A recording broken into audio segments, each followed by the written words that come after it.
Olá, estamos aqui para mais um vídeo de dicas de prova. Desta vez o tema é Revolução Russa. Rapidinho, tá, galera? Aqui, quero vocês bem firmes lá, bem confiantes para fazer a prova, ok? Bom, vamos começar. A Revolução Russa, a gente só pode entender ela se saber como que era a Rússia antes da Revolução, não é mesmo? A Rússia, no caso, ela tinha traços muito feudais, ainda lá do mundo medieval. Ela tinha um governo czarista, centralizador, autoritário, que oprimia bastante a população russa e das outras etnias que formavam o grande Império Russo, ok? Além disso, tinha uma economia muito atrasada, muito rural, a produção era insuficiente, produção muito baixa, havia grandes ondas de fome, laços de servidão no campo, de fazer que a Rússia fosse um dos países mais pobres do continente. Tá?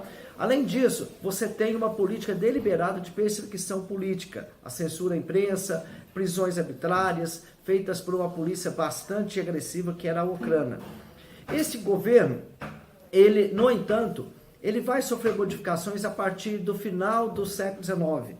Por pressões externas e internas, os czares da família Romanov tiveram que iniciar um processo industrial na Rússia. Isso trouxe modificações significativas, embora não seja assim para todo o continente, para todo o Império Russo, ok?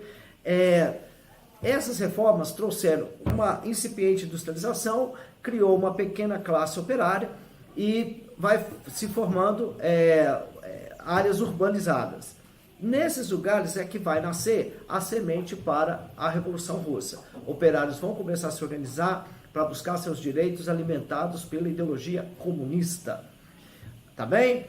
Bom, nós temos um episódio que foi conhecido como ensaio geral. Não se esqueçam, não é a Revolução ainda, mas era a primeira pitadinha, ok? Em 1905, a Rússia se envolveu numa guerra do outro lado do mundo com o Japão. Apesar de ter uma guerra relativamente pequena, causada por uma invasão japonesa a territórios russos na Ásia, provou-se o quanto a Rússia era atrasada, lutando com péssimas condições, usando ainda espadas, mosquetes, cavalaria, contra a bem armado exército japonês, muito mais moderno, já com tecnologia de guerras modernas. A guerra pendeu sempre para o lado do Japão. Insatisfeitos, operários, classes urbanas, intelectuais, exército, tentam fazer uma manifestação para sensibilizar o czar para acabar com a guerra. O czar pisa na bola, literalmente. Ele vai mandar os cossacos pisarem na cabeça dos manifestantes. Foi um horror, tá? Foi conhecido como Domingo Sangrento. Isso provocou uma onda de mais protestos ainda e o czar teve que momentaneamente apaziguar as questões, acabou terminando com a guerra, aceitou a derrota para o Japão e concedeu algumas das reivindicações que os manifestantes pediram, tá? Mas isso foi em 1905. Em 1914, a Rússia entra na guerra, na Primeira Guerra Mundial. Aí ele vai lutar em guerras mais sangrentas, mais exigentes, com estratégias boladas com muito mais rigor, e isso faz com que a Rússia tenha um péssimo desempenho na Primeira Guerra Mundial, tá? O que agravou ainda mais a situação econômica e social do país. Inconformados, lideranças ligadas ao movimento socialista assumem o governo do czar em março de 1917, que é a fase da Revolução Comunista mais moderada, é quando os mencheviques assumiram o poder, ok?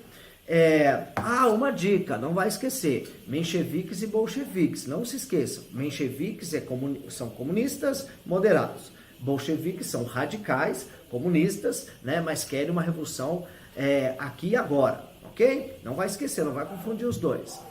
Então, gente, em março de 1917, os mencheviques assumem o poder, fazem algumas modificações no sistema, melhoram as condições da política russa, liberta prisioneiros, faz anistia política, libera a imprensa, só que isso não foi suficiente, sabe por quê? Eles não quiseram tirar a Rússia da guerra, isso foi fatal. Lideranças bolcheviques que os nomes principais, né, vocês devem lembrar, não vão esquecer, aqueles nomes lindos, maravilhosos que a gente, né, colocou no quadro para vocês, Lenin, Stalin, Trotsky, né, nomes bonitos para vocês colocar nos filhos de vocês, né, quando vocês tiverem seus filhos, lógico. Esses nomes, no caso, vão fazer manifestações, liderar greves, liderar passeatas contra o governo menchevique. Em outubro, os bolcheviques vão assumir o controle do poder. Tá? E aí, a primeira fase do governo bolchevique é o governo de Lenin. Lenin vai governar de 1917 a 24, tá ok? O que você tem que guardar para essa prova? Primeiro, é Lenin que vai implementar o comunismo na Rússia. Ele vai tomar as medidas que vai implementar um novo regime. Nacionalização do capitalismo estrangeiro, gestão operária nas fábricas, reforma agrária e a coisa principal que era que tudo que os russos queriam era sair da guerra. Ele vai sair da guerra, vai assinar um tratado em separado com a Alemanha, chamado Brest-Litovsk, tá? Esse nome pode aparecer lá na provinha de vocês, não se esqueçam. É um momento crucial da história europeia. A Rússia abandona a guerra. Isso pende para uma antipatia, cria-se já de antemão uma antipatia ao regime de Lenin, porque ele vai abandonar os seus aliados contra a Alemanha, os países que formavam a Tríplice Entente, ok? Bom, gente, Lenin, no caso, fazendo isso, ele não vai ser deixado em paz. Entre 18 e 21, estoura a Revolução Russa. O Exército Vermelho, formado pelos camponeses e operários, recrutados pelo governo bolchevique, vão enfrentar uma forte oposição dentro do país. Essa oposição é formada por todos aqueles membros e classes que foram prejudicadas com as reformas de Lenin, tá? A começar pela burguesia, pelos nobres, pelos monarquistas e principalmente pessoas ligadas ao capital estrangeiro, principalmente franceses e ingleses. No final, os bolcheviques vencem, mas não ganharam de forma fácil. A população sofreu demais com o comunismo de guerra. O exército exigia e confiscava, no caso, colheitas, bens, carvão, cavalos, animais, para alimentar o Exército Vermelho e vencer a Guerra Civil. Bom, acabou a guerra, a Rússia sai exausta, tá? Enfrentou a Primeira Guerra Mundial, enfrentou a Guerra Civil. Em 1922, a Rússia está exausta. Para recuperar, para levantar a moral dos russos, Lenin implementa um plano econômico chamado NEP, a nova política econômica. A NEP é um passo atrás, tá, gente? A Rússia, ela é comunista, mas nesse momento o comunismo ela é inviável.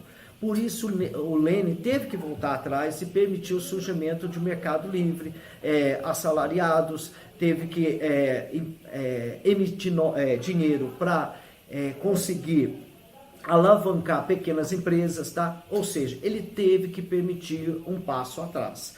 A Rússia teve que voltar ao estágio capitalista para poder se levantar, ok?